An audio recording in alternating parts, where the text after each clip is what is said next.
I'm in conversation with S. Subramanya, who is fondly known as Subbu. Subbu, thank you for talking to us. What brings you here? Friends and birds, both are equally important to me. It was friends from Goa, birdwatching friends from Goa said that, Subbu, can you come to the 6th Goa Bird Festival and speak to us about some of your work? Yeah. Of course, I've been watching birds from the last 45 years. My hands dabbled in so many things, so many initiatives, surveys. They wanted me to share my experiences on one of the areas that I worked. Yeah. Now you're here. Sorry, I didn't mean to interrupt. You're here as an expert. I don't know. I started birdwatching 45 years back. Even today, I feel like a beginner. Okay. There is so much to do, so many birds to see. And every opportunity, any occasion I come to different places, an opportunity for me to watch birds, something new. And there are a lot of lifers I am looking forward to get.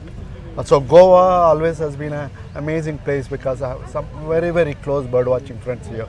And so nice to be with them and meet them. Amazing this one to be here. Your presentation talked about looking for the SEP, tracking the SEP. Could you tell us some more, please? Yeah, this is a project that I was involved in, wherein friends of mine said that, Subbu, the Australian Bird Study Group has approached us, stating that one of their birds, satellite tracked birds, has lost its way and landed up in Karnataka. Karnataka is the place where I am. I'm in Bangalore. And is it possible to go and see what the bird is doing? So I asked some of my birdwatching friends in North Karnataka, asking them to go and look for them, but nobody at the time or whatever it is.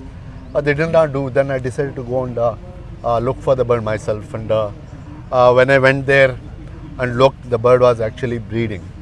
This bird had left northwestern Australia on March 4th, 2019, and flew across South China Sea, landed in Thailand, crossed about 800 kilometers of Bay of Bengal, landed in Odisha, then followed the east coast and landed in one of the islands in middle of Almaty Reservoir in North Karnataka, flying about 6,350 kilometers.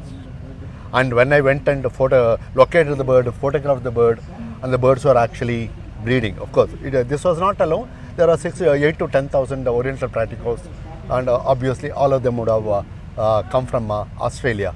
And it's something that we had never ever prepared for or expected, because in some 235 years of Indian ornithological history, nobody even ever dreamt that these oriental praticos could be migrating across from Australia to India. We all thought that these birds are there in India, probably they are our own. This migration angle is something that we had never ever prepared for. And this my one visit of locating the bird and photographing the bird changed the entire perspective about the species. There's something that has happened so recently. Now we know that these birds again come from Australia, breed in India, and some of them stay back in India also, but again they take a different route. This came via Thailand, but this one went back via Sri Lanka, doing some more than 7,000 kilometers dash across the Indian Ocean. Wow. It's something amazing that we could come to know about. And I wanted to share this one because I was deeply involved with the Australasian Bird Study Group.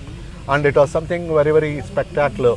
And even everybody is thrilled that there is one case of trans-flyway migration. Because most of the birds that come to India, they use the Central Asian flyway. Okay. But this was a bird that was coming from East Asian, Australasian flyway into Central Asian flyway, crossing this one. And this travels between two hemispheres, southern and northern hemisphere, crosses equator twice, and does some close to about 14,000 kilometers every year. And is just to spend 3 months in Australia, 3 months in India, rest of the time it is traveling. It was so exciting to share about. Yes, yeah.